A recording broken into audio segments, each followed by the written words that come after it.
a Moisés para hacer esto, para decirle estas cosas? ¿En un llano? ¿En un valle? En el monte Sinaí. En un monte. En un monte. ¿Y qué forma tienen los montes? Son así, ¿no? Como una pirámide. Claro. Es curioso, ¿eh?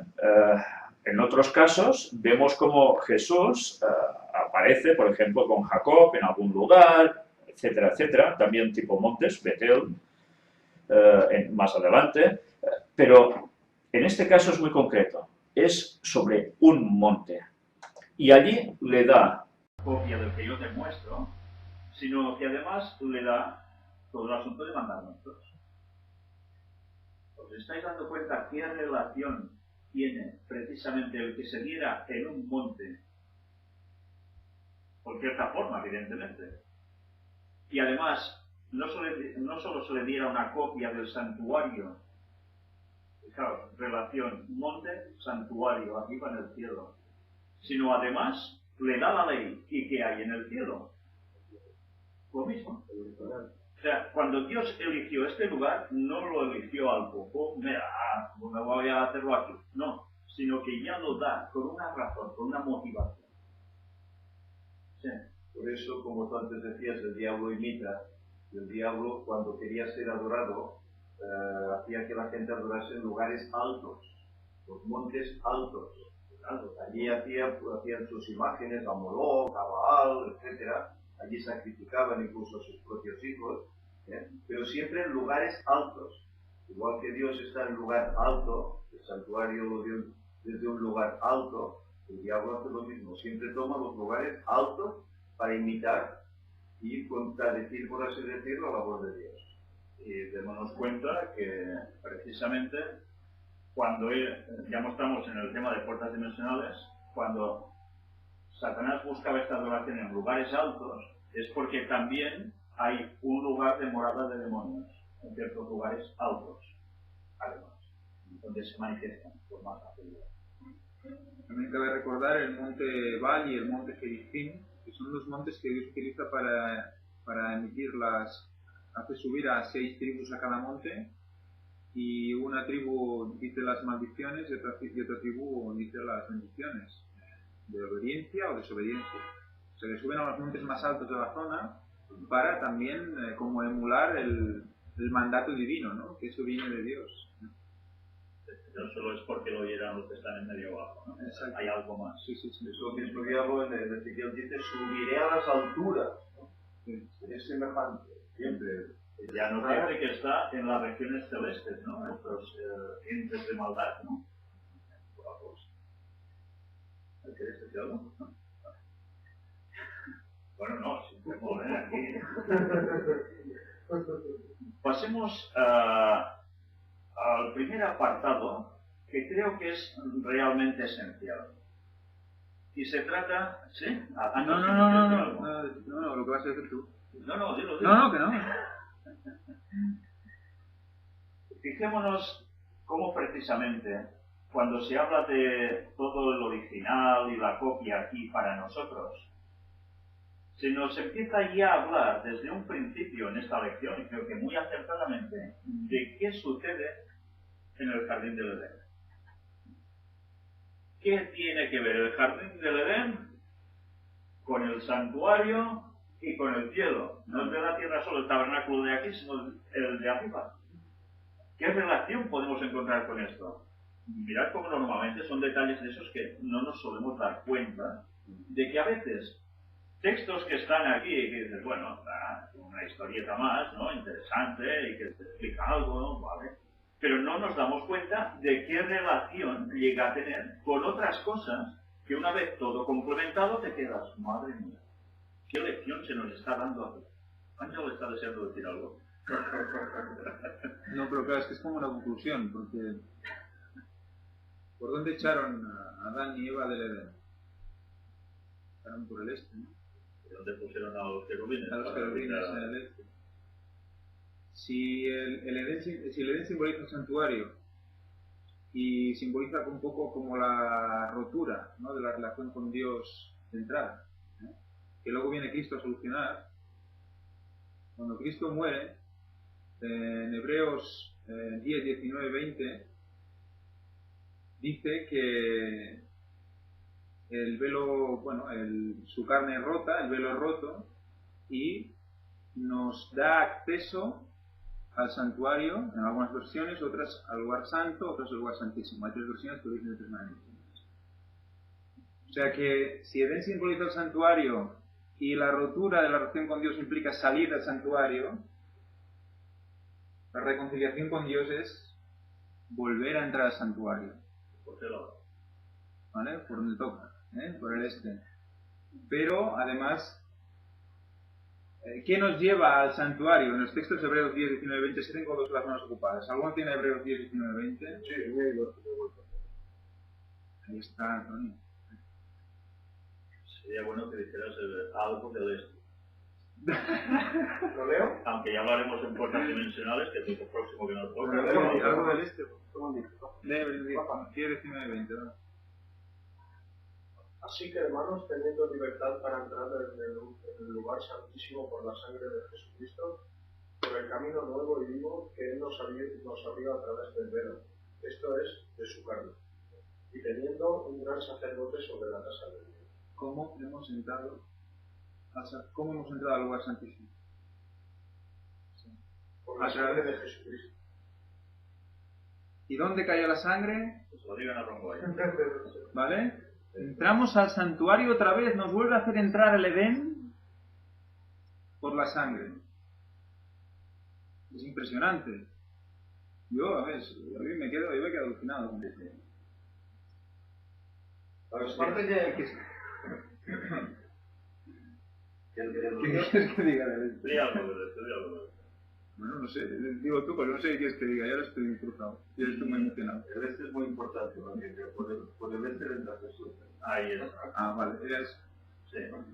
Es que hay tantas cosas que decir por el este. Pero hay algo esencial, que esto también lo veremos en puertas dimensionales, este miércoles. Esto no me lo hagas en directo, además. Pero, una vez más, tengamos presente el este. ¿Qué significa también? ¿Qué otra palabra se utiliza para este? Oriente. Oriente. Vamos a analizar estas palabras con detenimiento porque tienen una gran significación por precisamente una relación de textos bíblicos que nos van a dar una luz tremenda con todo lo que estamos estudiando últimamente en procesos dimensionales. Pero que además la evidencia es clara, que ahora entre uno lo decía y mi hermano también, ¿no? Jesús, ¿por dónde viene? No va a venir bajando mano izquierda y no, por el oriente se pone hasta el occidente, de oriente, este a oeste. El otro día yo meditando sobre este capítulo también, llegué a una... porque si no, no sé si se da hoy. No estoy viendo. Bueno, pues el otro día meditando sobre este tema en casa, ¿no? Bueno, estaba trabajando, más que nada, y estaba marcando unas líneas para poner unos soportes, y estaba dibujando cruces. Y eso que ya te viene, ¿no? Eso del tema, ¿sabes? Digo yo, claro, es que en una cruz hacen dos líneas. Y la intersección donde se encuentran esas 2 líneas es el centro, ¿no? De la cruz. Es donde nos encontramos. ¿Pero qué hay en el centro de la cruz? Ahí la orientación. Ahí La orientación y el corazón de Cristo y el sentimiento de Cristo. Es que de esto vamos a hablar en puertas dimensionales. Por eso que el punto de intersección entre nosotros y donde nos vamos a encontrar con Él es en el corazón y el sentimiento de Cristo, porque Él lo dice yo os daré un nuevo corazón y un nuevo sentido. Porque si no cambiamos eso de nosotros, no nos podemos encontrar con Él tampoco, ¿no? ¿Sabes? Porque es un trabajo, ¿no? Que cada vez es más sutil hasta que llegas a esa intersección donde tú te vas dando cuenta de que nosotros somos los imperfectos totalmente, de que tenemos que trabajarnos, tenemos que pulirnos, que caemos, que erramos y que tenemos que luchar por conseguir ese punto de encuentro, ¿no? Esa intersección, ¿no? Es que la intersección no está al corazón, pero bueno, ahí... Pero bueno, es el corazón y el sentido, él lo refleja ahí, ¿no? Sí, pero bueno... Es que es complicado, ¿no? A ver, explica. No, claro, es que, claro... ¿Qué dices? ¿Qué no dices? Porque dices todo ahora a la tarde y ya no tienes que hacer nada. No,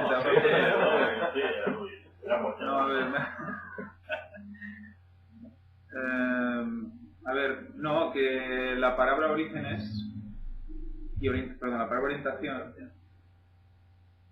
viene de origen, viene de oriente, y es la unión de donde se unen las dos líneas trazadas por los puntos cardinales. O sea, pues de formar una cruz. Si tú unes una línea entre el norte, eso está en la descripción de la Real Academia, ¿vale? Si tú unes una línea entre el norte y el sur, una línea entre el este y el oeste, donde se cruzan es orientación, ¿vale? O sea, donde se cruzan, orientación. Sí, pero es una cruz del cuerpo que marca ese... Bueno, la cruz del cuerpo, probablemente, pero bueno, si te fijas también en el Vaticano, si lo miras desde arriba, la cúpula está en el cruce, en la orientación. en la orientación, en el cruce de la cruz que marcan las dos tejados. No sé si lo recuerdas. Pero tú miras el Vaticano, tienes una línea como de cubierta y otra línea de cubierta que es una cruz. Bueno, desde arriba y ves que la cúpula está en la cruz, en el centro de la cruz. Bueno, en todas las iglesias, el ábsis, y el centro de la orientación también está en nuestra pineal y en la zona central del cerebro. O sea que todo está, pues, otra vez interconectado y... Todo eso lo vamos a ver con mucho detalle, porque hay cosas que desde luego ahora empezamos a ver que nos dejan perplejos, realmente perplejos. Volvamos directamente al tema del Edén, porque es interesante encontrar lo que este señor dice aquí, que, a ver, no es un invento de él. Este señor hace referencia a lo que los teólogos han encontrado, pero que tampoco han encontrado solo los teólogos, porque gente ya muy sabia de la antigüedad, de conocimiento bíblico, ya lo dejó expresado así. Entonces ahora quizás falta alguna matización o algo así, o darlo con un entendimiento más actual, pero estas cosas estaban escritas desde hace muchísimos años atrás. Y me estoy refiriendo básicamente a personas que provenían del mundo judío mismo, pero eran comentaristas también de la palabra de Dios, que tenían hasta ese momento. Hay 7 puntos de similitud entre el jardín del Edén y el santuario celestial, pero también que otro santuario como consecuencia, el que había aquí en la tierra. El punto número 1, me gustaría leeroslo porque creo que es interesante. Al final del informe de la creación y de la descripción de la construcción del tabernáculo del desierto, se expresan los mismos 3 elementos: aprobación, finalización y bendición, con las mismas palabras clave: comparar todo, acabado y bendijo. Y cita varios textos ahí. Bueno, una vez más, nos está dando esa clarificación de ciertos textos que, leídos así tan independientemente, uno no termina de relacionar, ¿no? Pero cuando empiezas a ponerlo todo junto, dices, ahora cuadra esto muy bien. Esto es importante, porque además, mirad cuántos elementos se expresan aquí. Entramos en numerología, además. ¿Cuántos elementos? 3. Porque cuando Dios habla tantísimas veces, lo que hace referencia es que en conjunto salgan 3. No sé, esto muchas personas deberían plantearse, ¿verdad? Porque no es que lo está diciendo el lado satánico, plagiando y demás, sino que lo está haciendo directamente Dios. Y si Dios es tan uno y Jesús es un secundón y el Espíritu Santo ya no se sabe ni qué es, imaginaos por qué dice 3 continuamente. Hay cosas que la gente se debería de plantear con la numerología que la propia Biblia nos da. Pero bien, si esto no es suficiente, miremos el punto número 2. Luego veremos qué cantidad de puntos leemos al respecto. Así como Dios se paseaba en el huerto, también Él anduvo en medio de los hijos de Israel. ¿Y cómo andaba en medio de los hijos de Israel? En el santuario, para que habite en medio de ellos. ¿Y cómo era cómo es que andaba entre ellos? ¿A través de qué? ¿Dónde aparecía la gloria de Dios? ¿Y dónde se ponía? La del arca que estaba en el lugar santísimo del santuario. Por tanto, ¿qué hacían? ¿Se quedaban siempre quietos allí 40 años en el desierto? No, iban durante un tiempo aquí, durante un tiempo se iban a otro lado, y así hasta llegar donde llegaron, ¿no? Entonces, ¿qué hacían? Montaban y desmontaban. Por tanto, ¿cómo habitaba entre ellos? Cada vez era un traslado del arca, y cuando el arca se posaba, ¡pam!, allí iba Dios. Por tanto, habitaba entre ellos. Andaba entre ellos. Porque iba andando. Más comparaciones. Dentro de... Sí, cuando se ponía allí. Era el centro del pueblo, el centro, que estaban tres. Siempre acampaban Junto exactamente así, ¿eh? O sea, se levantaba, se elegía el tabernáculo, ya sabéis que eran una serie de palos, cortinas, estas de pieles y demás. Se montaba todo, se entraban los utensilios, ¿y qué hacía el resto del pueblo? Pues yo me pongo hoy aquí, ahora planto mi tienda allá. No, orden acampados, cada uno en su lugar. claro, se dividían 3 al norte, 3 al sur, 3 al este, 3 al oeste. Y siempre era con esa disposición. No había posibilidad de intercambios. Esto a la gente también le tendría que hacerse plantear. ¿Por qué no se podían cambiar de lado?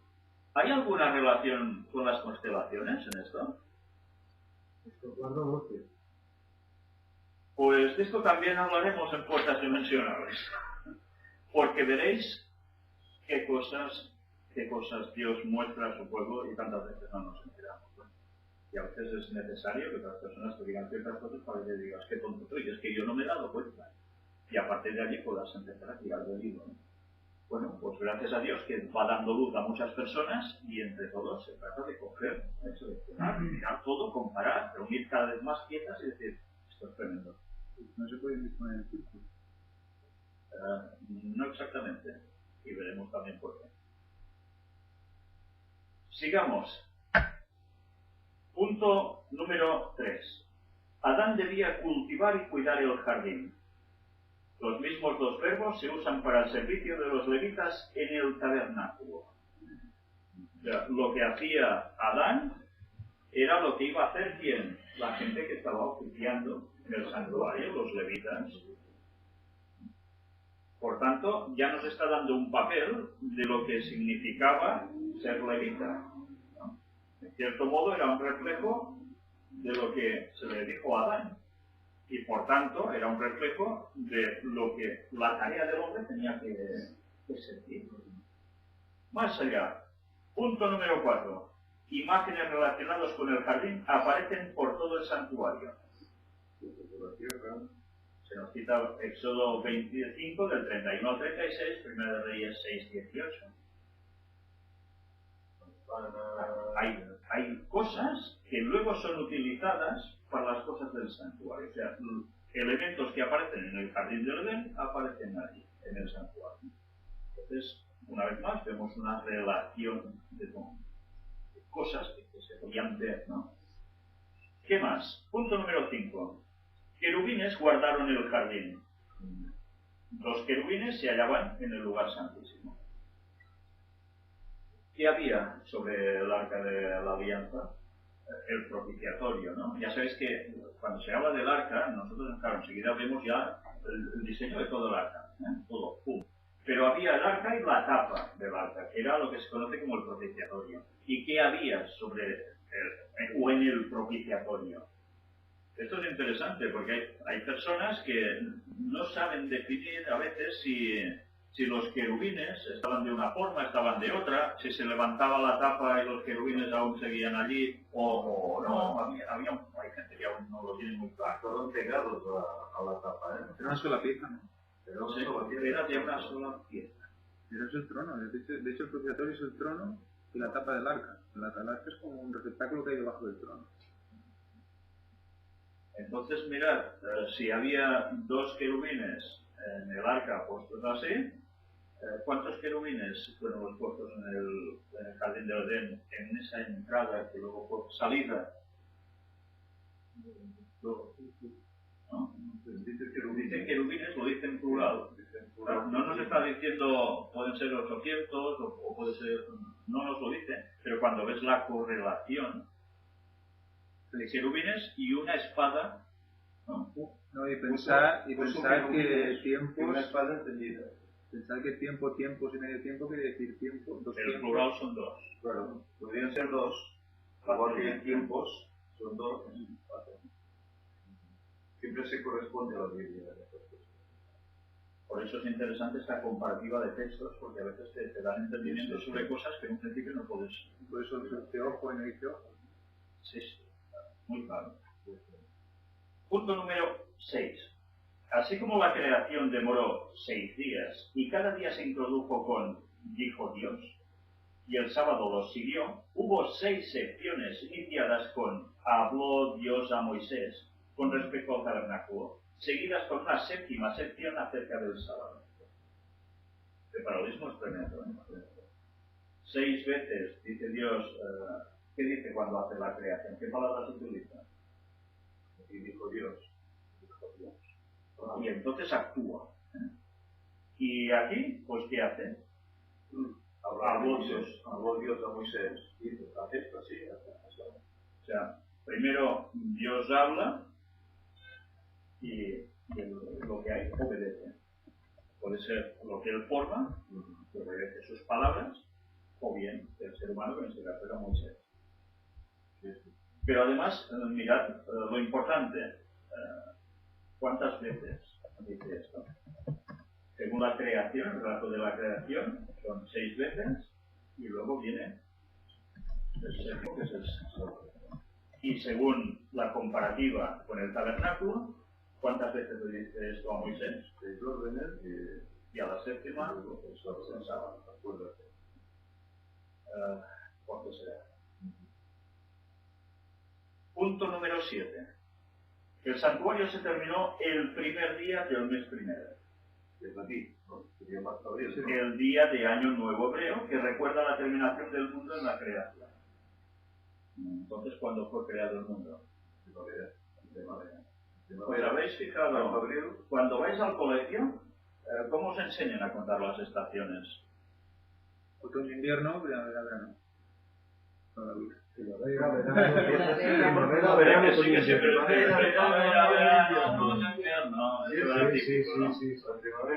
Siempre dices, ¿sabrán ellos realmente de dónde sacan que se enseña ya así? Bueno, pues tiene su sentido. Y la primavera es el mes de la vida. De la floración. El inicio de la vida, no todo florece. ¿Y uno quiere decir que cuando va a finalizar el invierno? Por eso dice que orar para que no sea el invierno cuando terminamos de una vez. Bueno, porque en invierno evidentemente hay un problema, y es que calor no hace. Y como tengas que estar corriendo por una montañita, escondido como puedas, con todo el frío, con todo lo que eso conlleva, sin nada, ya te puedes imaginar qué situación. Por eso deberíamos, al igual que les sucedió a ellos, a los apóstoles, que tenían que orar por lo mismo en esa época, cuando Jerusalén iba a ser destruido el templo y todo, ¿no? En los años 70. Pues ya les dice eso, ¿no? El paralelismo una vez vuelve a funcionar para el tiempo del fin. ¿Claro? Jesús cuando murió, ¿en qué época del año murió? ¿Y cuándo va a volver? Primavera, ¿no? ¿Cuándo volverá? ¿Cuándo volverá? Eso lo hablaremos también en su momento, ¿eh? Pero ya con estos indicios, creo que cada semana estamos dando suficientes indicios como para que la gente ya de por sí empiece a decir, ostras, esto va cuadrando con esto con lo otro y con lo otro. Y hay una serie de piezas de puzzle que empiezan a encajar y muy bien. O sea, por tanto, cada vez que vamos soltando algo de esto, mirad que no lo estamos diciendo abiertamente enseguida, sino para que la gente vaya razonando por sí mismo y llegue a sus propias conclusiones, que esto es muy interesante. Y el autor casualmente ha puesto 7... Ahí estamos. Punto número 8. ¿Dónde está el punto número 8? ¿Dónde está? Sí, Termina en 7 puntos. ¿Y por qué en 7 puntos? Antes nos lo va a decir. Otra vez presionando. Sí. 7 puntos, son 7. 7 es un número interesante. No será por 7 colores, milenios, días, estados, estaciones.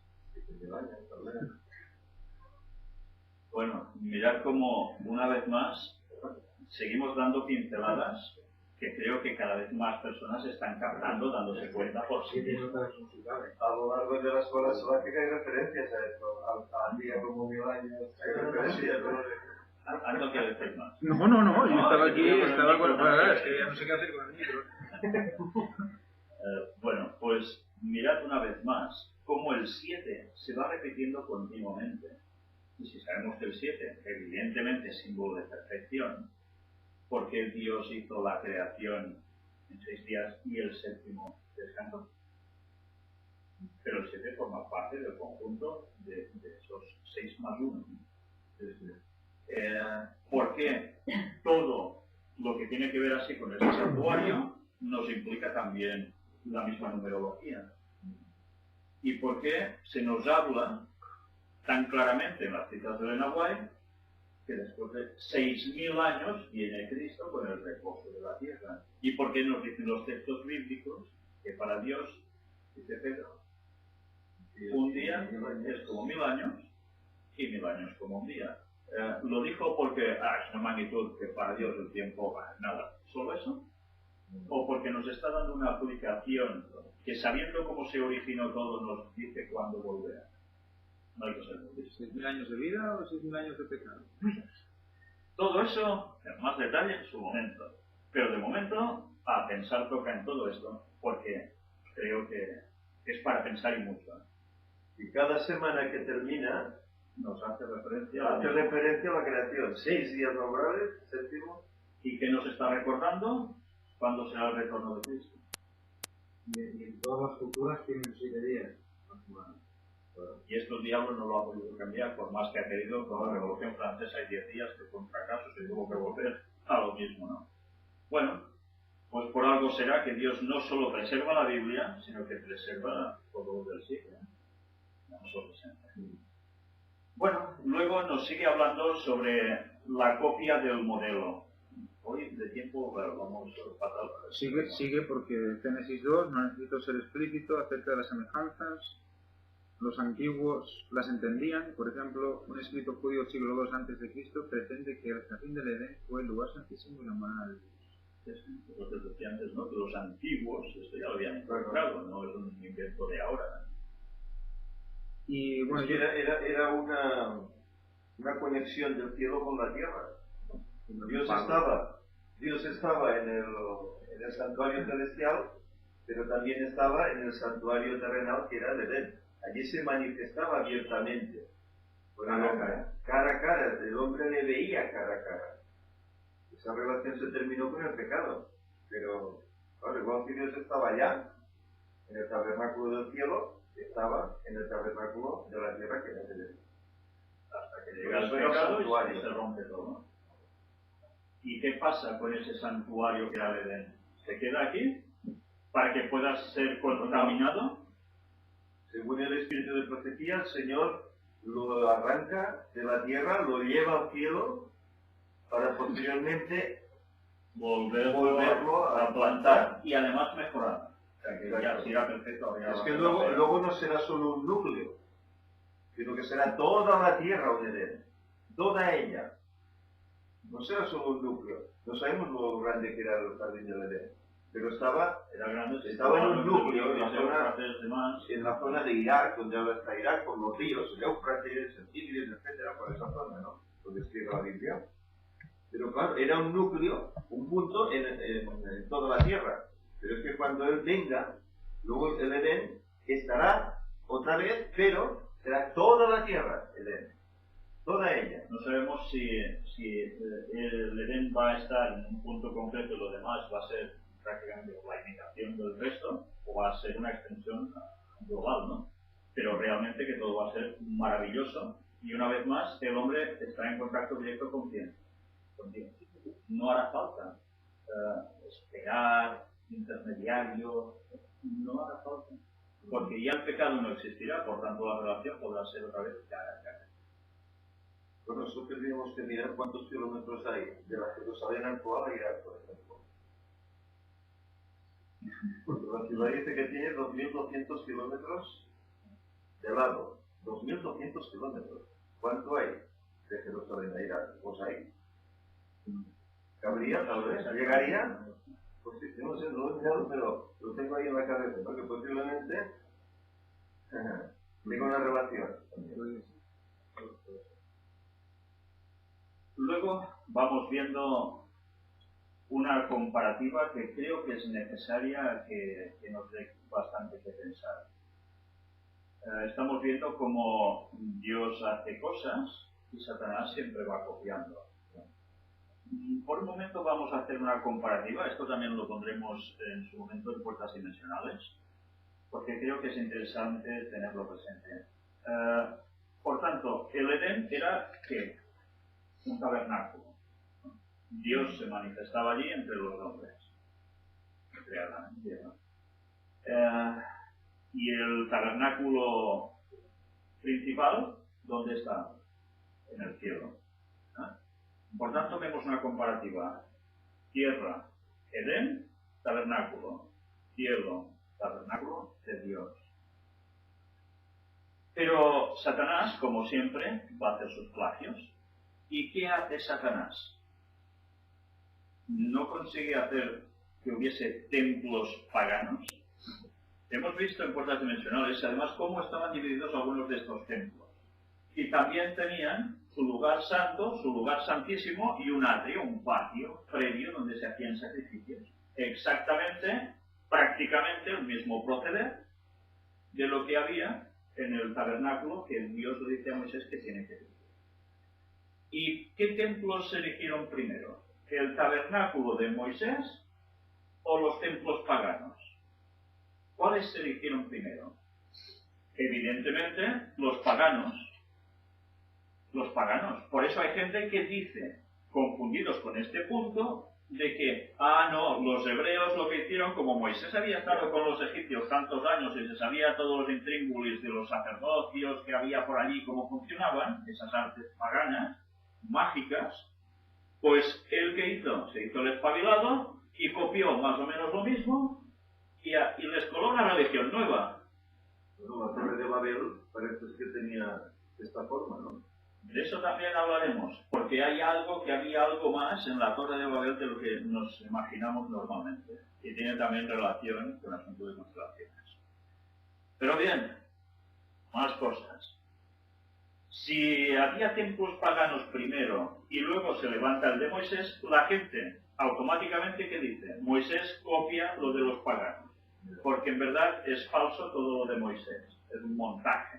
Todo es más de lo mismo, magia, ¿vale? Pero es que no nos damos cuenta que primero Dios ya ha hecho un tabernáculo primero, que es el jardín del Edén. ¿Y Satanás qué hace? Pues como no hay el tabernáculo ahora de los hombres, hecho por Dios aquí directamente, pues yo hago uno, que son los paganos. Y automáticamente, ya está. ¿A quién van a adorar la gente en los templos? Pues al Señor del templo. ¿Y quién es el Señor del templo? Si no era de Dios, evidentemente era de Satanás. No era otra cuestión. Por tanto, vemos que Dios, para contrarrestar un poco ya todo lo de los templos paganos, ¿qué hace? A Moisés le da el tabernáculo. Luego seguimos. Hay templos paganos. Y al mismo tiempo, ¿qué hay después cuando el tabernáculo ya no funciona en sí? ¿Qué se levanta? El templo de Salomón. Y una vez más, dicen los que no quieren creer, el templo de Salomón es copia de los templos paganos, porque lo hizo Hiram, que era un fenicio de Tiro, que ya sabemos lo que era, y por tanto ese hombre plagió y ya está. No, él hizo lo que le dijeron que hiciera, pero lo hizo además con su arte que él sabía hacer. Mira, Moisés venir de Egipto y lo van relacionando todo con lo mismo. Entonces, sigue en pie templos paganos, templo de Salomón. Resulta que el templo de Salomón desaparece del mapa. ¿Y los templos paganos desaparecen del mapa? No, siguen estando templos paganos a través de toda la historia y en tantos lugares distintos. ¿Y qué hace Dios? Libera a su pueblo de Babilonia. ¿Y dónde lo lleva? A Jerusalén. ¿Y qué hacen? levantan otro templo. ¿Y qué dice la gente que no quiere creer? Ah, mira, se van de Babilonia y copian los templos de Babilonia una vez más y los ponen allí. Por tanto, lo del judaísmo y luego el cristianismo, un rollo patanero que no se lo cree nadie porque todo es bla bla bla. ¿Ves? Los plagios de Satanás siguen cumpliendo la perfección y mientras la gente va a los templos paganos, mientras solo hay un solo templo que es donde se sirve a Dios y el resto del mundo en templos paganos. ¿A quién va a adorar? A Satanás. Y llega un momento, ya nos trasladamos al final de la historia y ahora resulta que hay templo en Jerusalén de los judíos. Hay templo donde Dios se manifieste con su gloria como hacía en el tabernáculo de los restos.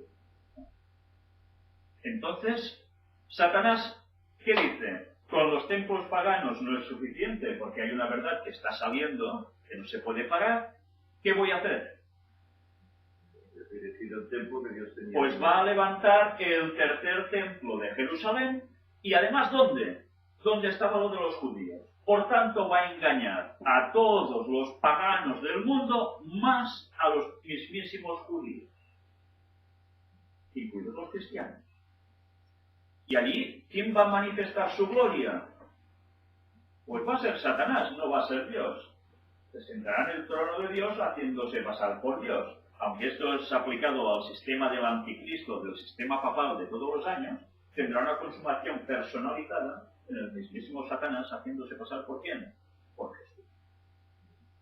Y como no va a haber templo de Dios en esos momentos, ¿cuál es el templo de Dios? No está el de Salomón, no está el que construyó después el pueblo hebreo, el pueblo judío. No, el Vaticano no es templo de Dios. El templo de Dios es el Espíritu Santo, el cuerpo. El templo es el cuerpo. Ahí estamos. El templo actual de Dios, ¿cuál es? Las iglesias que quieren creer en Dios. Sí, en cierto modo sí. Pero sobre todo, ¿de quién está formada la iglesia? ¿Solo de 4 paredes? De individuos. ¿Y los individuos qué son? Sois templos de Dios. Ahí estamos. Templos del Espíritu Santo. Por tanto, ahora los templos, como dice el texto bíblico, si allí hay 2 o 3 reunidos en mi nombre, eso con nosotros. Y eso ya es una iglesia. El cuerpo es el templo, el santuario era el cuerpo de Cristo que iba entre todos, iba en el centro de todos. Incluso cuando caminaban, recogían y iba en el medio de la caminata.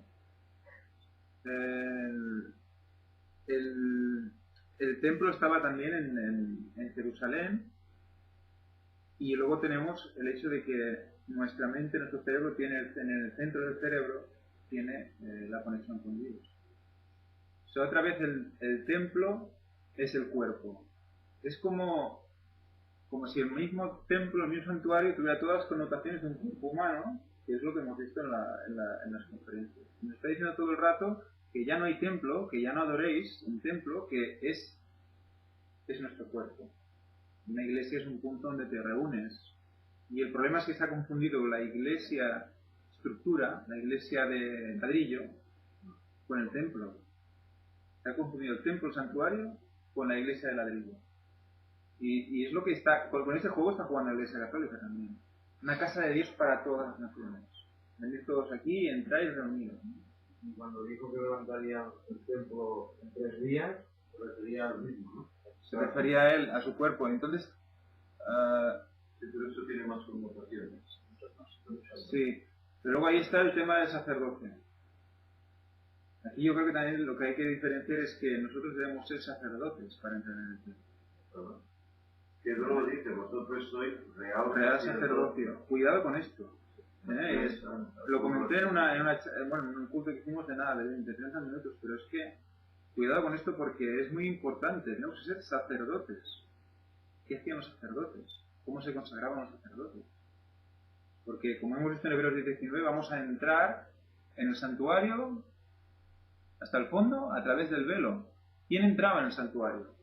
Solo los sacerdotes. El sumo. Sacerdote, bueno, el lugar santísimo, el sumo. Y si tenía pecado en el día del Yom Kippur, el día de la expiación, ¿entraba tan ancho y salía tan ancho? Es que no salía, ¿eh? lo sacaban con una cuerda, claro. Eso quiere decir para nosotros que como somos sacerdotes, como mantengamos pecado hasta el momento final nuestro, vamos listos. Como dice Jesús que somos hermanos en Cristo con Él y el mismo Padre, somos hijitos de Dios, Jesús nos iguala a Él. O sea que todo eso, bueno, yo creo que la responsabilidad que te vamos a tomar cuando, no sé, cuando decidimos seguir a Dios y cuando decimos vamos a bautizarnos, tenemos que pensar en el rol del sacerdote. Si no, no hay manera de entender el santuario. Y que si estamos en pecados hay que borrar. Por eso necesitamos trabajar una vida de purificación. Tenemos que llegar a una santidad. Si no, no estaremos allá. Y bueno, también había que matizar una cosa, las iglesias también se consagran a Dios, o sea, aunque seamos los individuos templo del Espíritu Santo, las iglesias también pasan a ser santas porque tiene que haber una consagración de esos templos. El suelo que pisas, ¿no? Es santo, ¿no? Dice cuando se presenta Moisés a la zarza, ¿no? Por eso, ir a un púlpito, hablar desde un púlpito, es una cosa sagrada, porque hace una representación de donde está el lugar santísimo. Por ejemplo, ahora mismo esto es un lugar sagrado. Bueno, y ese púlpito donde estás, que es un trozo de madera que mi padre ingeniosamente creó, pues también es un lugar sagrado. O sea que, porque lo que hace el lugar sagrado es la gente consagrada que se reúne en dicho lugar, no el lugar en sí mismo, porque tenga una cúpula o una cruz arriba. No, por eso miremos una vez más el paralelismo. Cuando se hizo todo lo del tabernáculo, era sagrado mientras se estaba haciendo.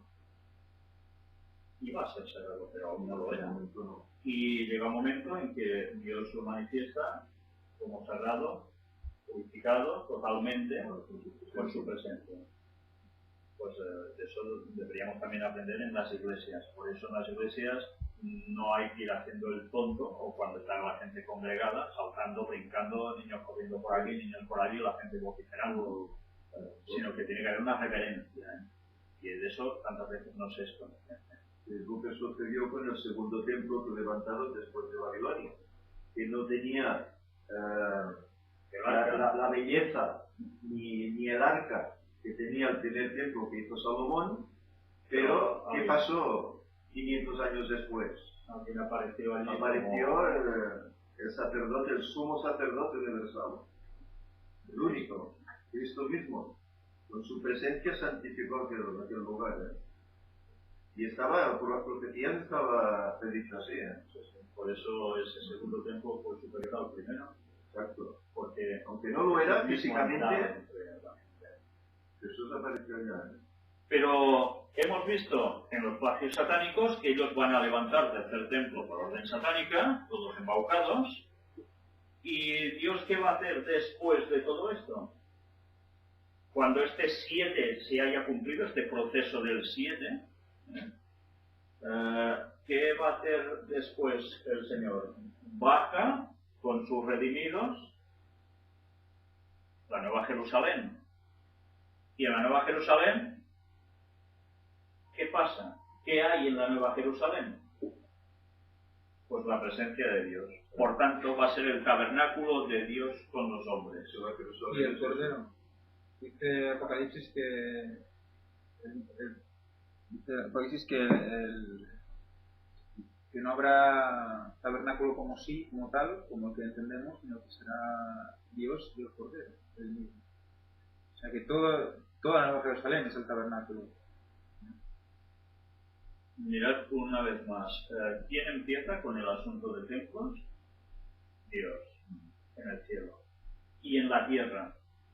Empieza en el cielo, pero automáticamente cuando crea la humanidad lo hace en la tierra con el jardín de Edén.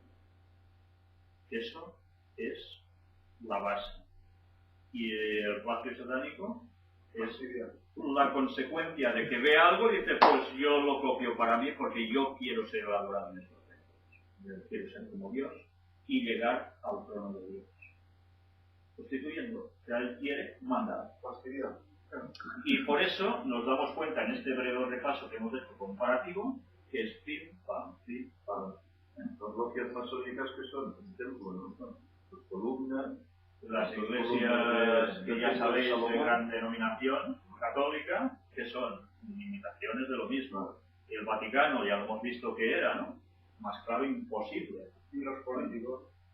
Entonces, todo esto es la famosa levadura de los fariseos.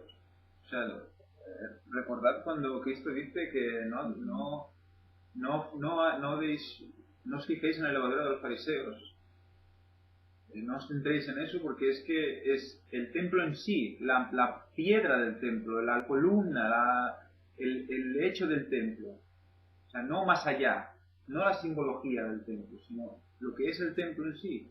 Entonces, si nos fijamos solo en eso, ¿qué pasa? Fariseamos. ¿Y qué pasa? ¿Qué pasó con el fariseísmo? Al final se convirtió en lo que vemos ahora, ¿no? Esto simplemente es un reflejo de lo que pasaba entonces en el templo. Es el mismo carácter, claro. Es el mismo tipo. Luego entramos en lo que decía antes mi hermano José. Jesús mismo dignifica el santuario. Porque cuando Él llega al principio, cuando se ha hecho el tabernáculo, allí se muestra la presencia de quién. De Él, de la suya. Se manifestaba en Edén, se manifiesta en el tabernáculo, que llena con su gloria y allí no hay quien entre, ¿eh?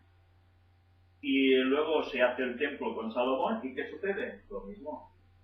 Con su gloria lo llena todo. Y después, en el segundo templo que se construye, ¿qué sucede? Que llega Jesús y eso ya es la pera, ¿eh? Es lo máximo. Él allí y entre los hombres. Y además diciendo, mi casa, para todos los pueblos. Prueba de ladrones.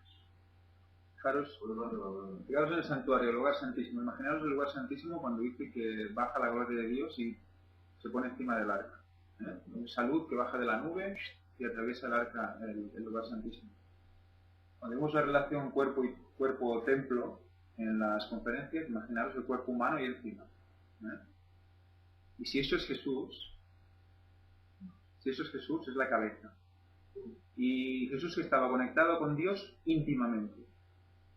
O sea, su pineal estaba con Dios en uno. En uno, era Dios. O sea que es como si viéramos el cuerpo de Cristo en medio de todos ellos.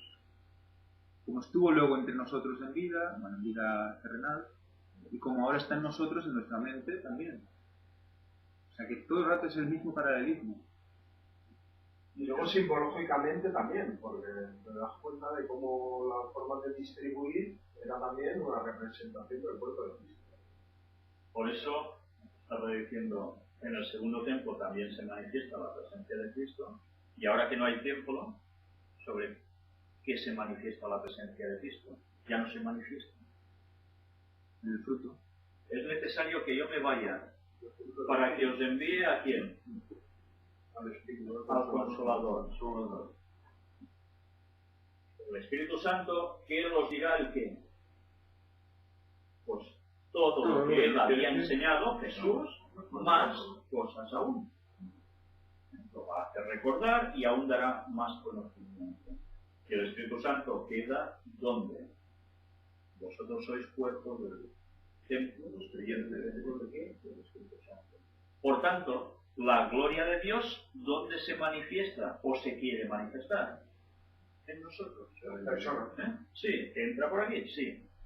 Pero ¿dónde se manifiesta? En nosotros todo lo que hacemos. Decimos, pensamos, con los frutos.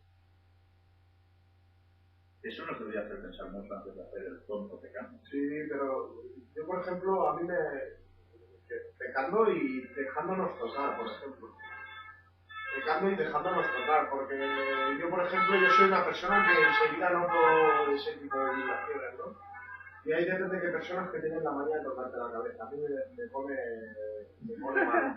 Me pone malo, sinceramente. No te la acarician. Bueno, porque claro, te la acarician, es lo mismo que hace, hace el Papa, que hace el pentecostal del Rocco Varela de Madrid, los pentecostales que te acarician la cabeza por detrás, por ejemplo. Eso te están poniendo un tapón, así de claro. Te están poniendo un tapón para que tú aún te alejes más del Señor. Así de No, claro. te están invocando ellos. Porque Bueno, con claro, la te imposición están de poniendo un mano tapón, te abren la amigos, puerta, y te te abren están la abriendo la puerta. puerta.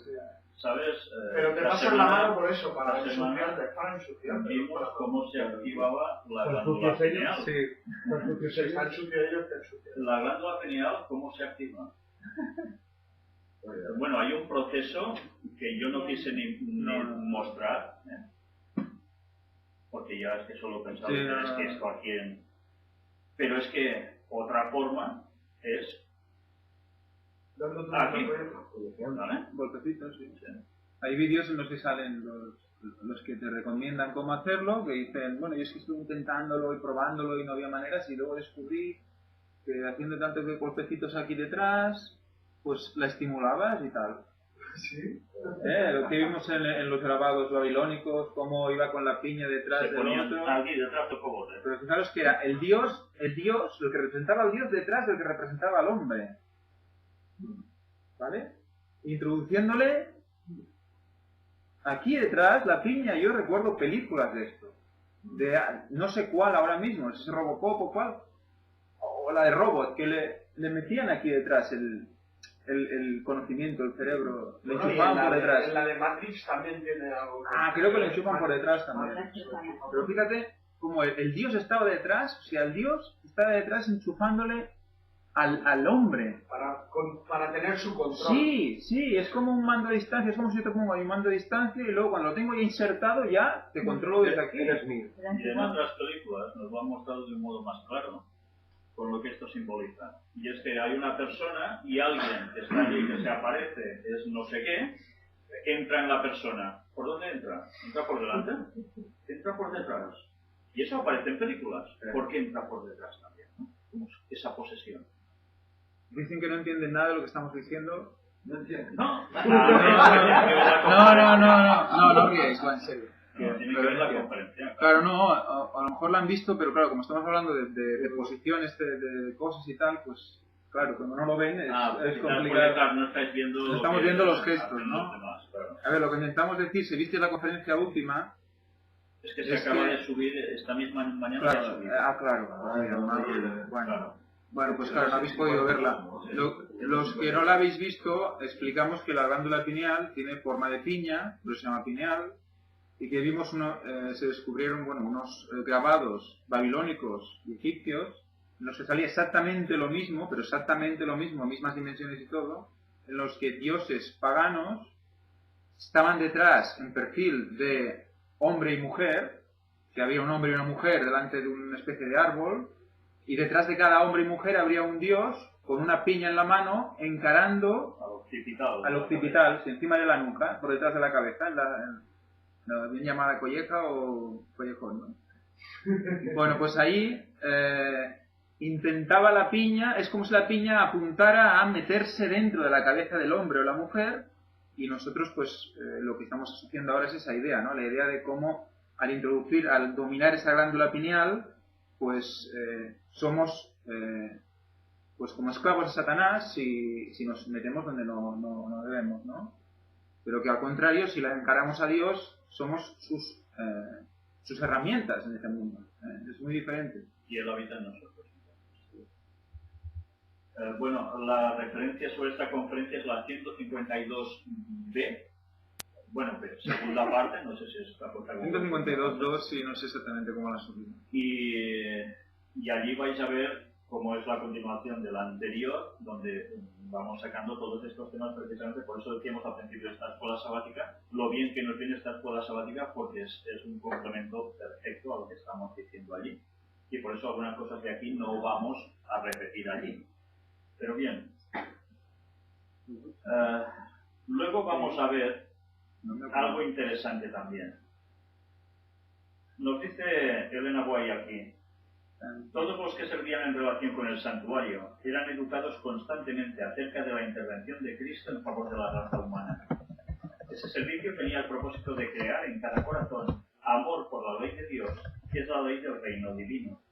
Las ofrendas de sacrificios habían de ser una lección objetiva del amor de Dios revelado en Cristo en la víctima doliente, moribunda, que tomó sobre sí el pecado del cual era culpable el hombre, haciéndose pecado el inocente por nosotros.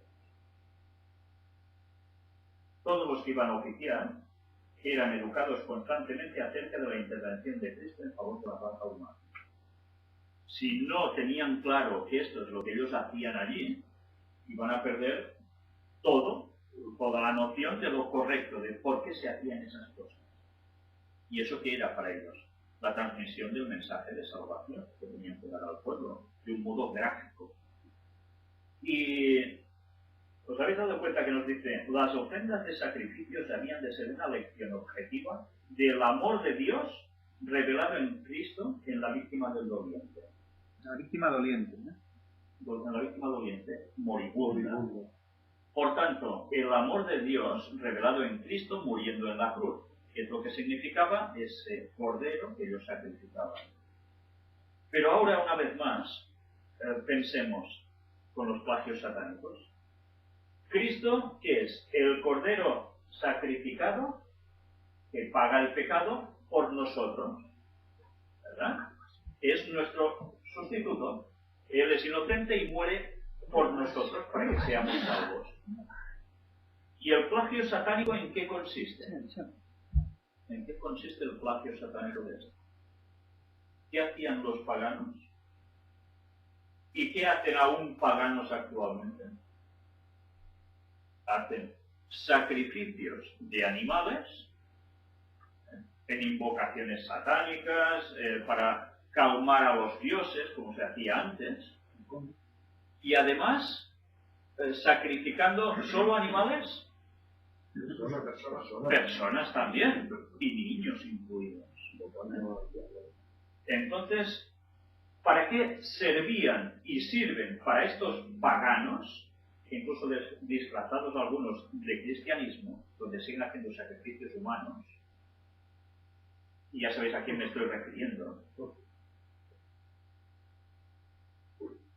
¿Qué quieren decir ellos con esto? ¿Por qué hacen esto? Para calmar a sus dioses, para servir a sus dioses, pero es para algo igual que lo que hacía Dios o hacía hacer a su pueblo. No, para nada, porque esto no simboliza la muerte de Cristo de un ser inocente por nosotros. Esto es asesinar, sacrificar para dar sangre, la vida de una persona que puede ser salva, entregarla en manos de Satanás. Cuando murió Cristo, y pues se acabó el sacrificio. Claro, Cristo se muere, ya no hay más sacrificios que valgan. Entonces, ahora automáticamente el planteamiento es, ya hemos hablado ahora mismo de los paganos que hacían y hacen esto, incluso haciéndose pasar por cristianos. Pero, ¿qué se está enseñando para hacer en este tercer templo de Jerusalén que se quiere levantar? Lo mismo. Están ensayando desde hace años, van educando y ahora ya lo han abierto públicamente para que vayan los que son del linaje levítico y vayan allí y aprendan a matar los corderos, a derramar la sangre, a hacer todo el ritual una vez más. Si Cristo ya cumplió con esto, lo que van a hacer ellos puede ser aceptado por Dios. Imposible. Totalmente imposible. Entonces, una vez más, los plagios satánicos. No se acepta a Cristo y se cae de lleno en el pecado satánico. Pues ya veis cómo los plagios satánicos son tan y tan seguidos absolutamente en todo. Sí, sería bueno comentar lo que decía antes Mark, eso de los 3 días, ¿no? Bueno, también, sí, ¿por qué no? Sí. Este pasaje nos habla de Juan 2, 19-21, donde Jesús dice: destruid este templo y en 3 días lo levantaré, ¿no? Y la correlación que hay con Oseas 6.2, si veis, aquí habla de 3 días, ¿no? Destruid este templo y en 3 días lo levantaré. Ahora lo que está diciendo mi hermano, os lo matizo a los que estáis conectados, tiene que ver también pensando, ¿cuándo vendrá Jesús? Es la correlación, porque aquí nos dice, en Oseas 6.2, dice: nos dará vida después de 2 días. En el tercer día nos resucitará. Él sería levantado el tercer día. Nos dará vida 2 días y en el tercer día nos resucitará y viviremos delante de Él. ¿Cómo pensar qué quiere decir esto entonces? ¿Qué significaba lo de Jesús al tercer día resucitar? ¿Al tercer día volvería tal vez? Y antes hemos dicho que la primera vez dice el Un apóstol día es Pedro, como 1000 años, 1000 años como un día, y 3 días. Al tercer día vendré, ¿no? Bueno, pues ya vais teniendo más piezas del puzzle, que en su momento daremos con mucho más detalle. Y llegamos al momento en que aquí se nos habla pues, de eso, de que la iglesia es como un santuario, ¿no? Y que sobre todo creo que hay algo que debemos tener presente, y es una vez más que los creyentes son los que constituyen la iglesia. Y la iglesia debe ser una cosa viva y debe ser algo que se consagre plenamente a Dios.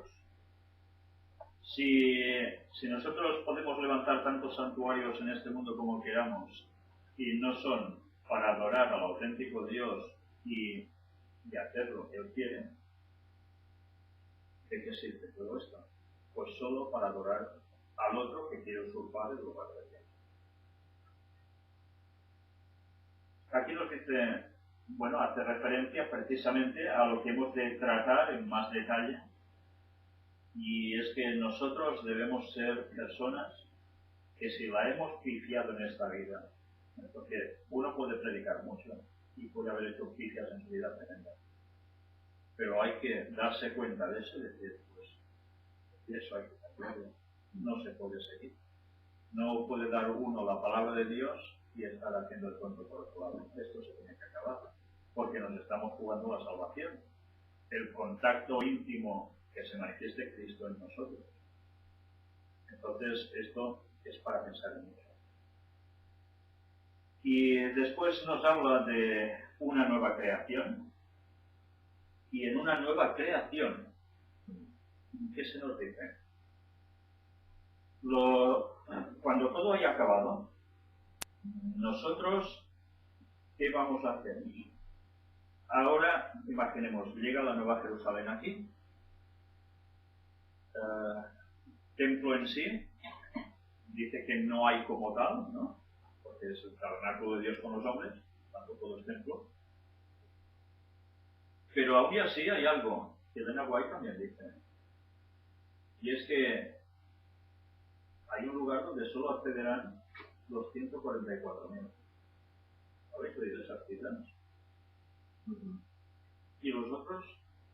No. Los 144.000 y el ERA. Eso es 144.000. Interesante. Digo porque Dios se lo prometió. No, y esto que has dicho es interesante además, porque hay personas que dicen, no, esto quiere decir que si Elena White forma parte de los 144.000 hay que empezar a contar de 1844 hasta ahora. Y que, por tanto, ya podía contar a gente de su tiempo hasta ahora. Esto no es lo que enseña la palabra de Dios ni el espíritu de profecía. Los 144.000 son los que estarán vivos esperando el retorno de Cristo. Y, por misericordia divina, a Elena White se le dice que también estará allí con ellos. Con ellos, no formará parte del juicio, con ellos.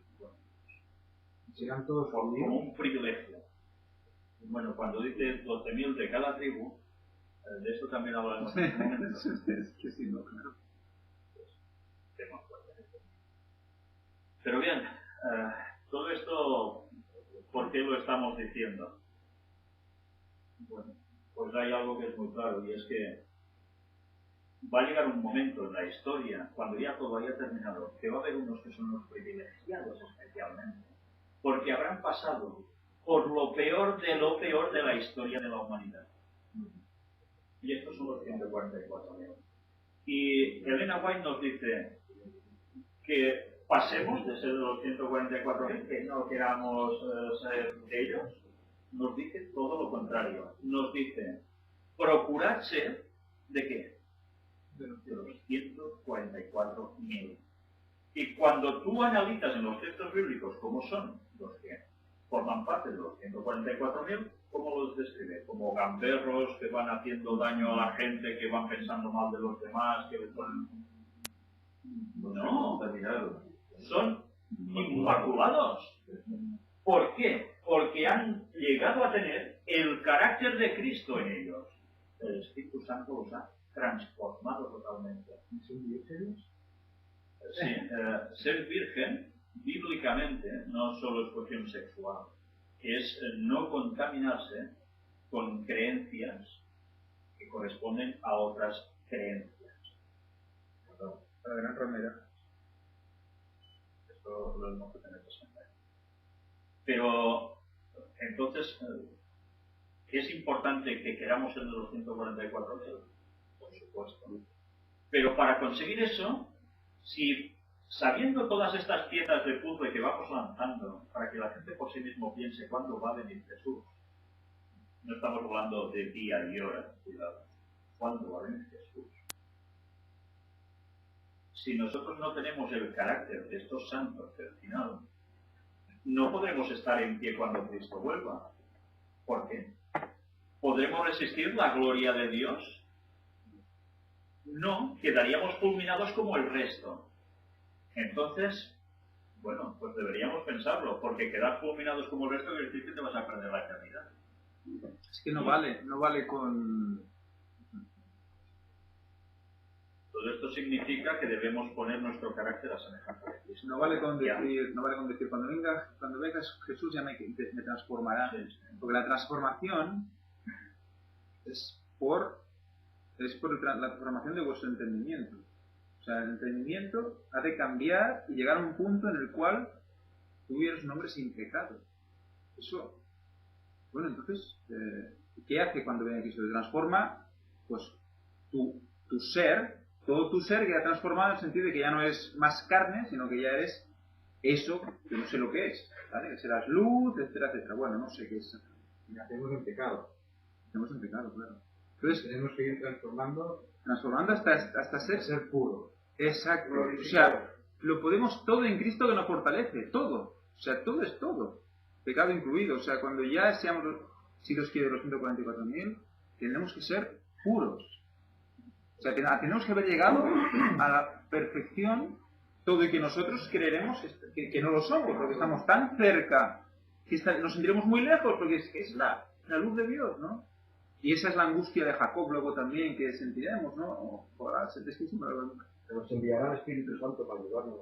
Bueno, ya En ese momento ya no estará. Ya está aquí. Pero ese Hay momento una ya día, Claro, Para que nos preparemos. lo curioso es que, claro, durante esos momentos el Espíritu Santo se habrá retirado de la tierra, pero además en el cielo va a llegar un momento que vamos a estar sin intercesor, que es Cristo. Cuando se cambia de ropas, deja las de sumo sacerdote y se pone las de rey para venirnos a buscar. No tendremos mediador. Si en esos momentos pecásemos, estamos listos. Yo quería decir, o sea, al ser de los 144.000, a eso sí que os ayudará. Porque si no es imposible. Porque tú te habrás asemejado al carácter de Cristo. Entonces formarás parte. Entonces es cuando todos esos textos sois como dioses. Pues es que realmente vamos a ser semejanza divina. No es que nosotros podamos crear como Dios, pero hay esa semejanza, por eso seremos hijos de Dios. Es que es volver otra vez a los orígenes, volver a Adán y Eva, a como ellos eran. Volver a eso. O sea, es que Pero sin inocencia. No, totalmente. No tendrás malos pensamientos. Es que imagínate, No, o sea, pero me refiero a la inocencia de cometer el error y dejarse Bueno, engañar. ahora tendremos un punto que ellos no tenían y es saber lo que es el mal. Exacto. Por experiencia. Saber ¿no? distinguir por experiencia, claro. Para no volver a ser engañados. Por inocencia, pobrecitos, apenas sabían nada, solo estaban avisados, pero no habían experimentado. Claro, ellos eran inocentes y por eso no conocían el mal y por eso fue más fácil a Satanás engañar a Adán y Eva para que cayeran en el pecado. Aprovechó su ingenuidad. Su ingenuidad. Tenemos que ser conscientes. Claro, tenemos que ser conscientes y saber discernir entre el bien y el mal para solo retener lo bueno, ¿no? Luego, en la parte cuando nos dice una nueva creación, hay un momento en que creo que es clave y que es algo que deberíamos quizás plantearnos ahora.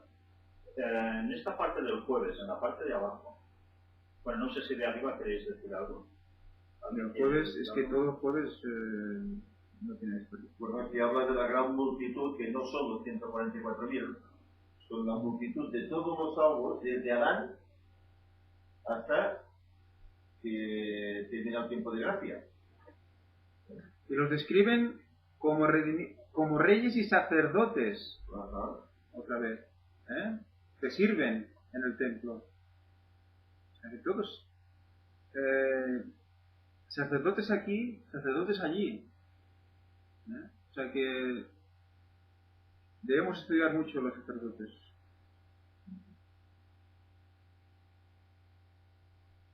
La parte de abajo nos dice: Juan no ve templo en la Nueva Jerusalén, tal como dice Apocalipsis 21-22. Pero esto no significa que no haya templo. Más bien, la Nueva Jerusalén misma es el templo y el tabernáculo de Dios, según Apocalipsis 21-3. Varios elementos del santuario están atribuidos a la Nueva Jerusalén. Es santa y de origen celestial. De referencia a Apocalipsis 21, versículos 2 y 10. Tienen la misma forma cúbica que el lugar santísimo.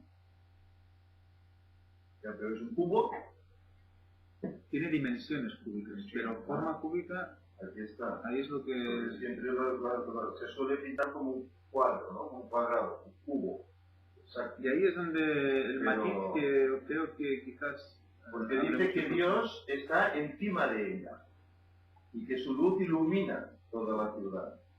Claro, si fuera un cubo, ¿cómo llegaría la luz de Dios a iluminar toda la ciudad?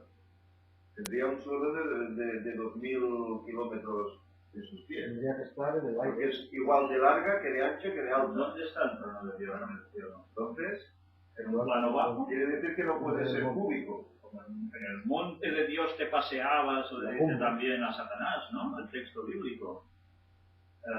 ¿Y en dónde está el trono de Dios? Y baja la Nueva Jerusalén, y cuando leemos la descripción de Elena White también, Dios está arriba. él está arriba. Arriba. Está arriba. Una pirámide. Ahí está. Ahí está. Una vez más, os he de remitir a la conferencia sobre Orión, que no sé si era la 50 o algo así, No sé, no me acuerdo ahora. donde allí todo esto mostramos la explicación de esto. ¿Dónde está el título? Está el título, Orión. Sí, es que se pone Orión. Sí, pone Orión. Mirad bien esta conferencia, porque veréis que lo que entendemos como las medidas que hace un cubo, como si fuera un dado de azar, no es realmente así, sino que da la sensación que es esto, pero por los detalles que da, no es así. No, la medida es, pero no la forma. Claro. No la forma. Y todo esto implica una forma de estructura piramidal. Piramidal, claro.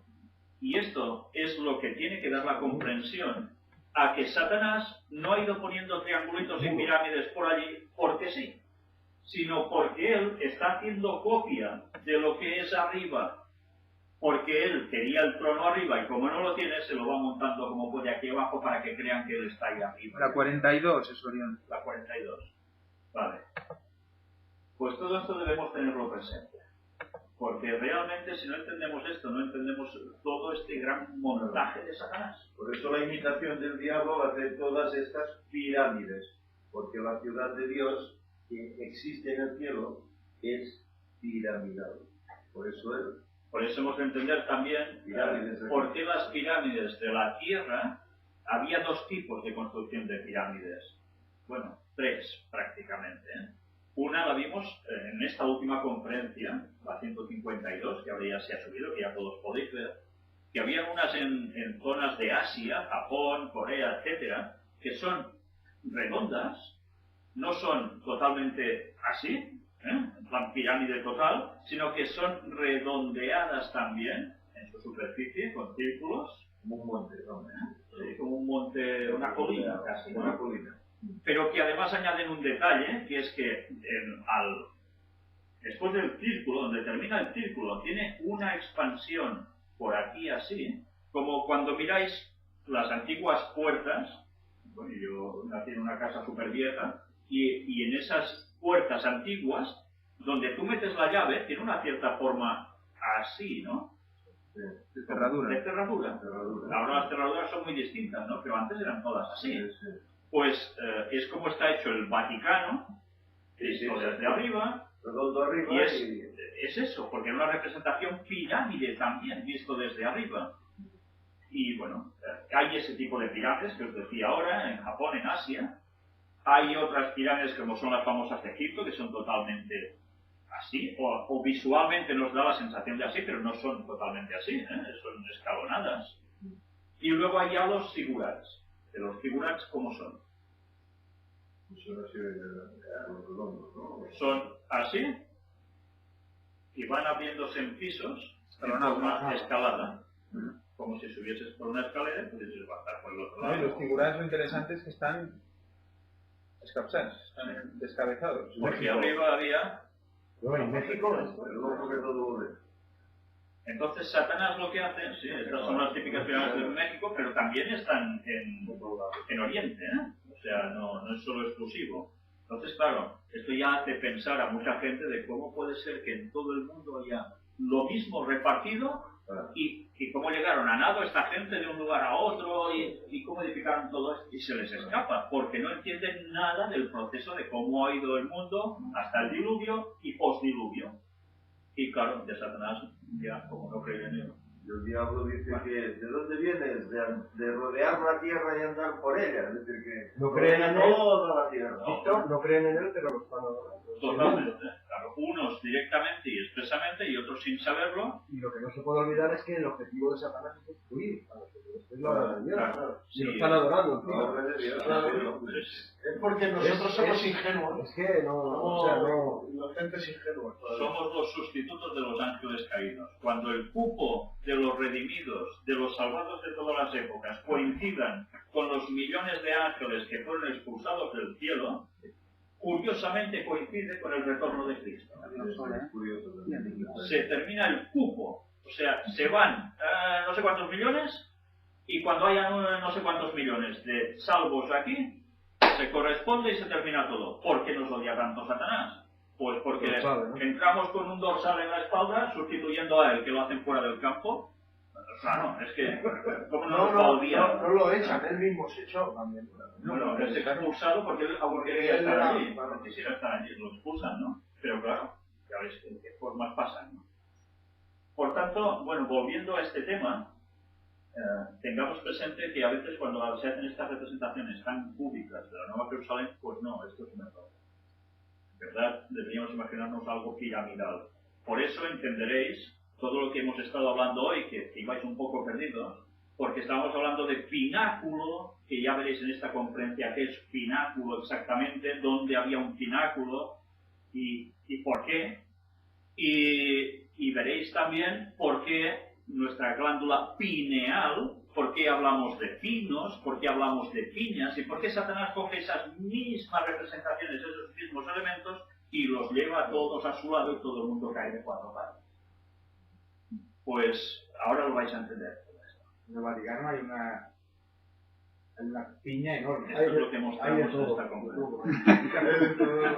Todo menos la gloria del Señor. Todo esto lo mostramos precisamente en esta conferencia.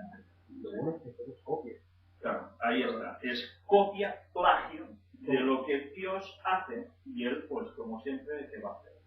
Llevarlo a su terreno y se lo tira a la gente. Ángel, ¿nos quiere decir algo? Sí, no, además de las similitudes que nos está mostrando la segunda parte del jueves, que si leemos los dos textos que nos ayudan, que nos dice que comparemos Apocalipsis 21:16 y 1 de Reyes 6:20, nos habla del oro, de cómo cuando Juan ve bajar la Nueva Jerusalén, que aún está bajando cuando él la ve. Es interesante porque ahora también tenemos otro tema.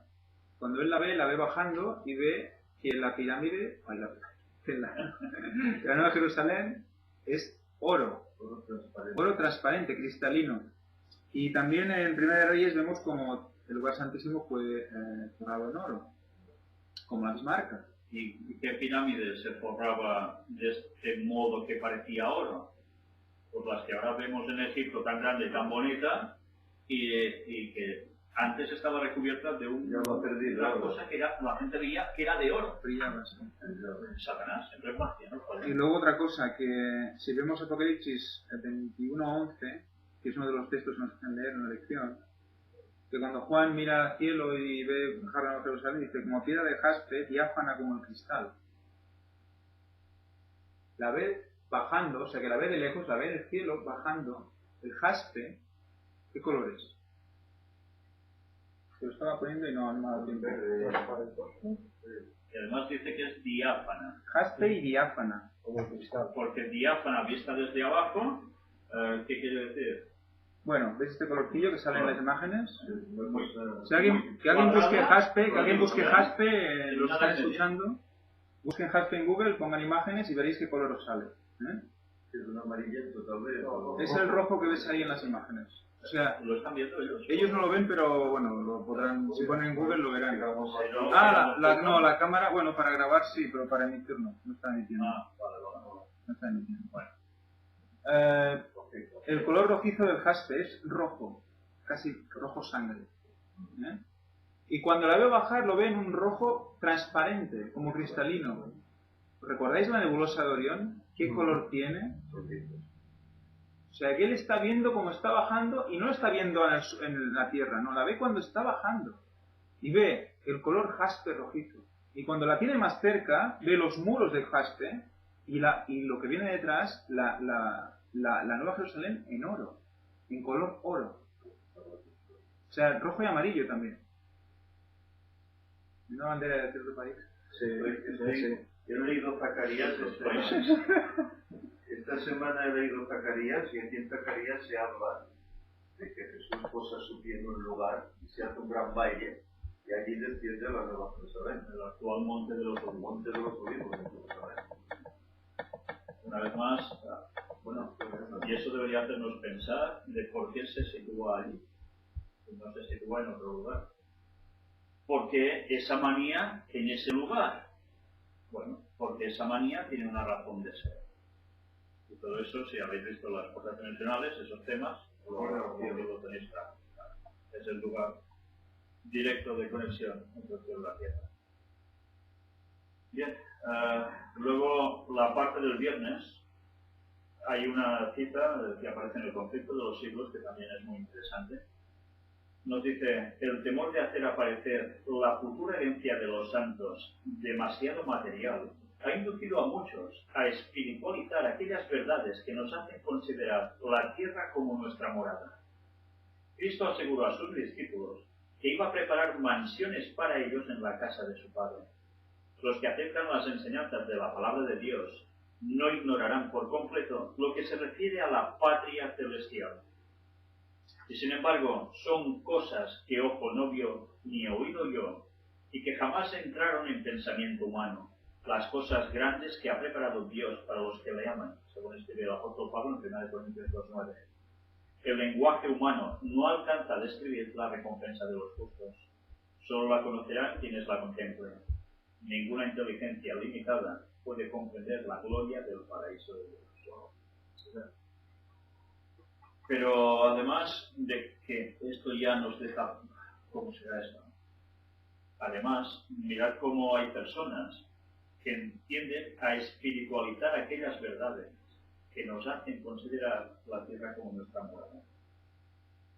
Hay religiones que incluso ahora están saliendo ya adventistas, bueno, ya hace un tiempo, que hablan de que, bueno, esto es metafórico, esto simboliza que, pero no es auténtico, es una forma de hablar para que entendamos, como si fuera una parábola más o menos, ¿no? Y dices, pero ¿estáis bien en lo que estáis? Esto va a ser así, y es clarísimo. Por eso se dice, es que el árbol de la vida es metafórico, Sí. el río es metafórico, Esto hace la muchos ciudad años, es metafórica. ¿Os sorprende? Hace tiempo que se habla Pues así. esto pasa dentro de la iglesia adventista. Tremendo. Muchas personas creyendo estas cosas así. Pues, ¿cómo puede ser? Bueno, porque si espiritualizas los conceptos, pierdes la base absolutamente de todo y puedes llegar a conclusiones tan disparatadas que desde luego es cuando Satanás se pone las botas porque empieza a hacer imaginar a la gente una de tonterías. Pero claro, como eso parece un gran conocimiento, juega a que la gente le gusta tener esos grandes conocimientos. ¿Y qué termina pasando? Pues que se han apartado totalmente de la verdad. Pero claro, un gran conocimiento parece ser que El orgullo por debajo. sí, o obedece a uno. Pues resulta que ese orgullo es miseria. Porque en verdad es llevar la contraria a la palabra de Dios. Pero así están siendo considerados grandes teólogos o grandes maestros dentro de la iglesia, o es como puede ser. Y luego tú no digas que esto no es así, porque tú eres un... De la gata, sí. Bueno, pues, pero eso, lo diga quien lo diga, llevar la contraria va a ser el miserias de allí, ¿no? Pues nosotros han estudiado tanto y saben tanto, y tú qué dices, ¿no? Bueno, pues una vez más, Dios tiene que trabajar con la simpleza, porque a veces queremos ser tan listos que nos vamos al otro lado. Nos pasamos. Y claro, supongo que los tan listos dirán, bueno, es que, mira, esto es que no se enteran de nada, son gorditos y aún se creen que tienen la verdad, ¿no? Bueno, Dios va a juzgar las cosas, pero lo que está claro es que las pruebas de por qué decimos las cosas están.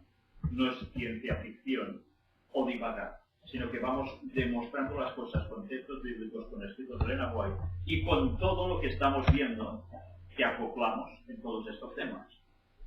Pero bien, hay algo que también quisiera decir. Son las preguntas 3 y 4 que aparecen en este apartado del viernes.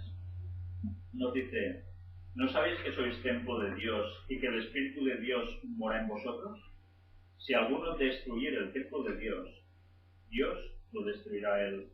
Porque el templo de Dios, el cual sois vosotros, santos. Es un texto de 1 Corintios 3, 16 y 17.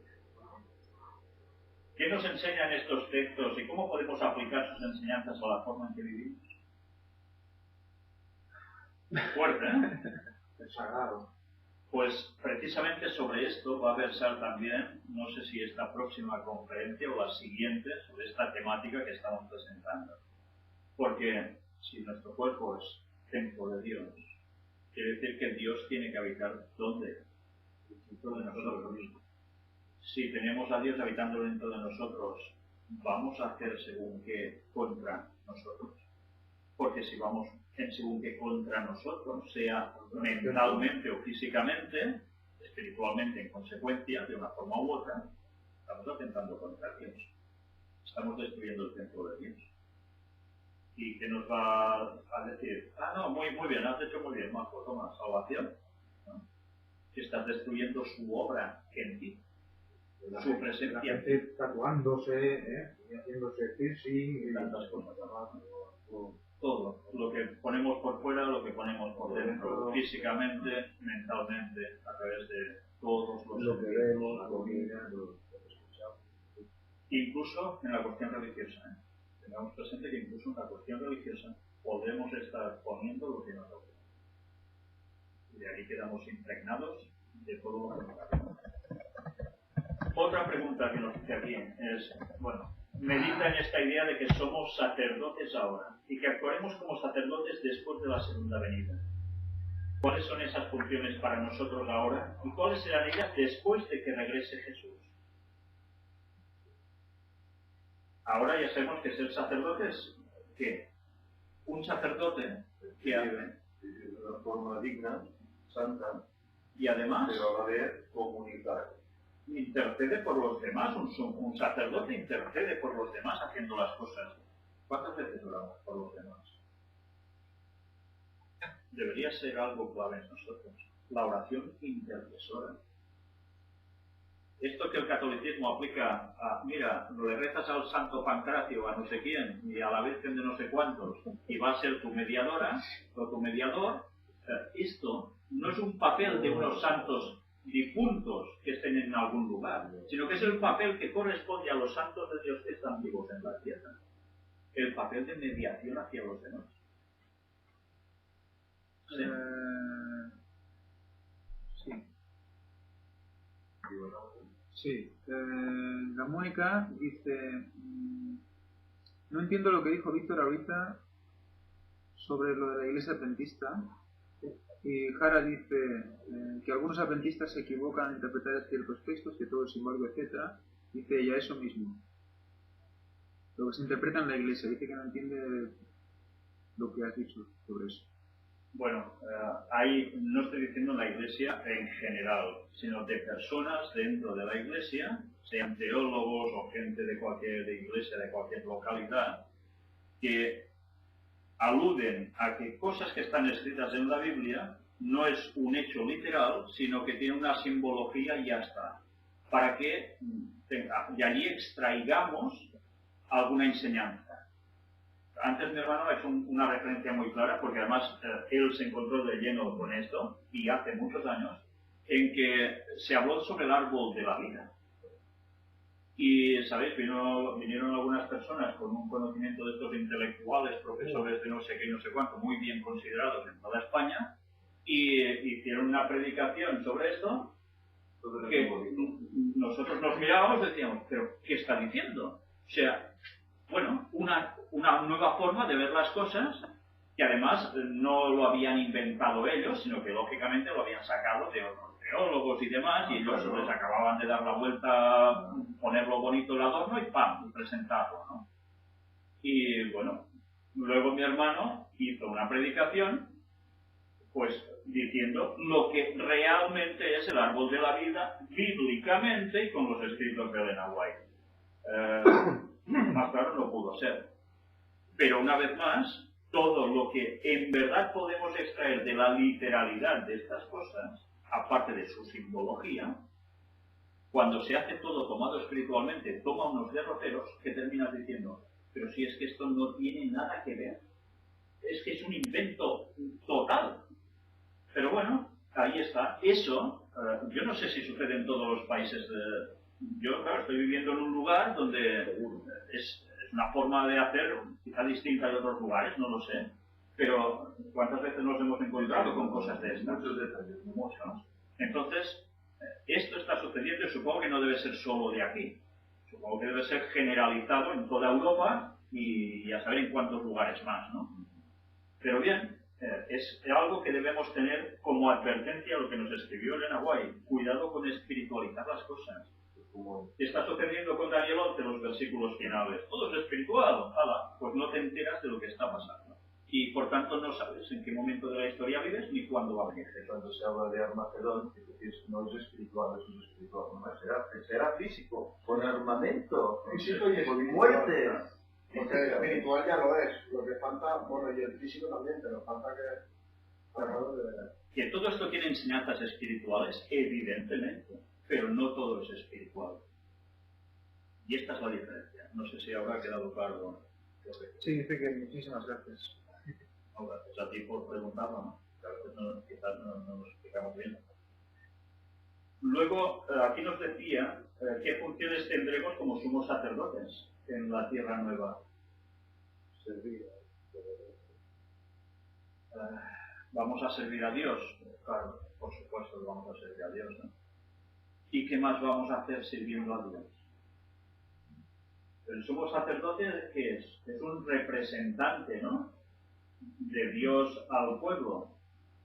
¿Qué dice que harán los redimidos durante mucho tiempo de esa eternidad? Adorar, ¿no? Adorar, Y alabar. alabar y viajar. Y dar testimonio. Claro, ahí está. Porque al viajar por otros mundos, irás dando testimonio de lo que aquí se ha vivido. Y tú eres un representante de lo que pasó en este mundo, que no sé qué calificativo ponerle. O sea que seguiremos haciendo conferencias, si Dios quiere, por toda la eternidad. No, en serio, esto es muy fuerte. No, es que es dar un testimonio es muy fuerte. de lo que Cristo ha hecho por ti y por el mundo. Testimonio a todos los No sé cómo lo haremos sin Google ni nada de eso. Ya tendremos otras herramientas. No, es en serio, no quiero... Es realmente... No quiero banalizar, es que nos lo estamos pasando muy bien en la escuela sabática. Quiero que dar testimonio también de esto. No, yo no pensaba que no lo podría pasar también en la escuela sabática, y a veces se nos escapa alguna risa y por eso queríamos... Pero eso forma parte del gozo y de la felicidad. Sí. Cuando nos reímos aquí no nos queremos reír de lo que hablamos, sino sencillamente porque realmente estamos siendo felices de poder descubrir, para nosotros vamos descubriendo cosas siempre, ¿no? Dios lo sabe de sobra ya todo esto, y quizás mucha gente también, pero para nosotros es un goce hablar de las cosas de Dios.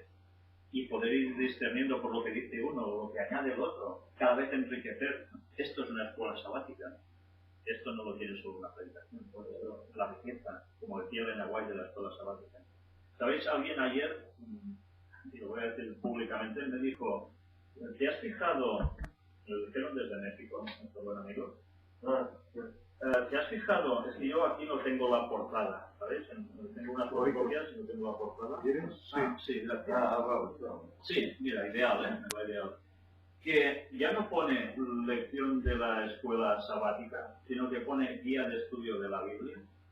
Espera, que la acerco. ¿Es lo mismo? No.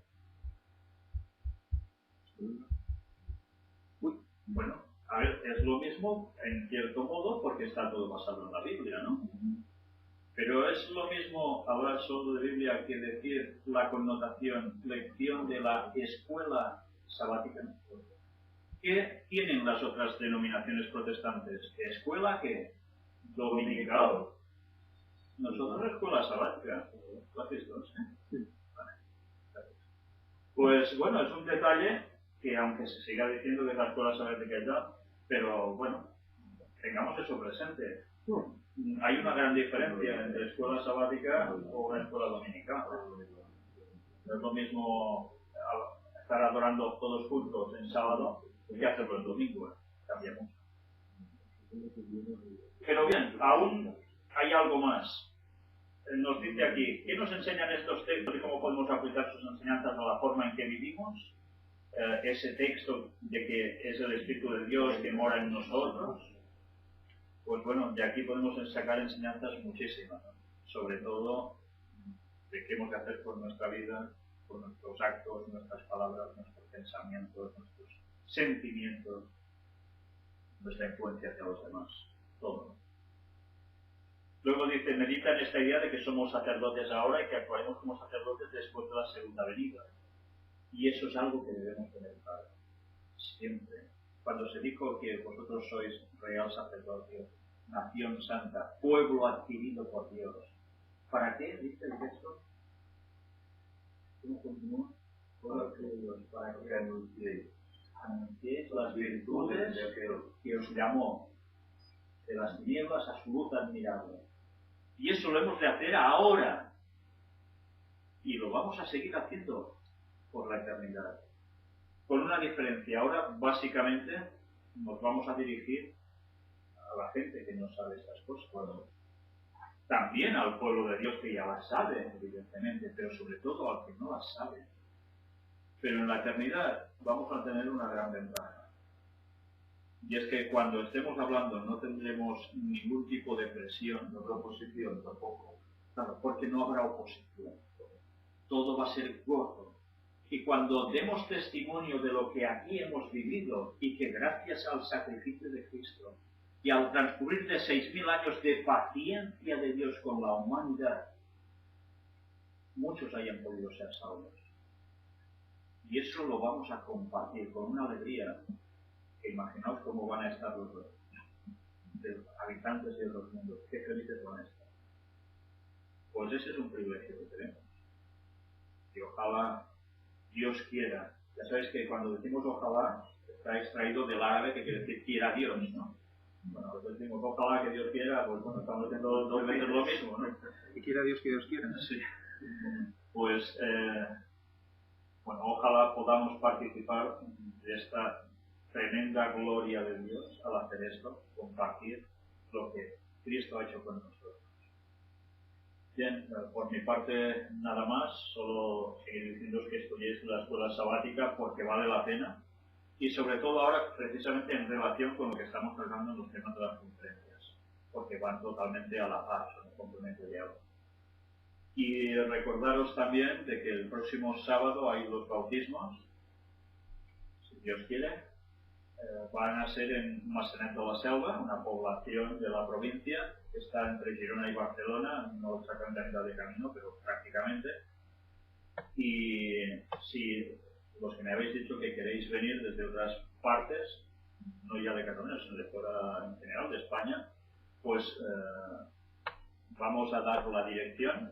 Poneos en contacto conmigo, porque a mí me tienen que dar la dirección exacta. Y nos encontraremos allí. Va a ser, si Dios quiere, sobre las 4 de la tarde, cuando se vayan a hacer los bautismos.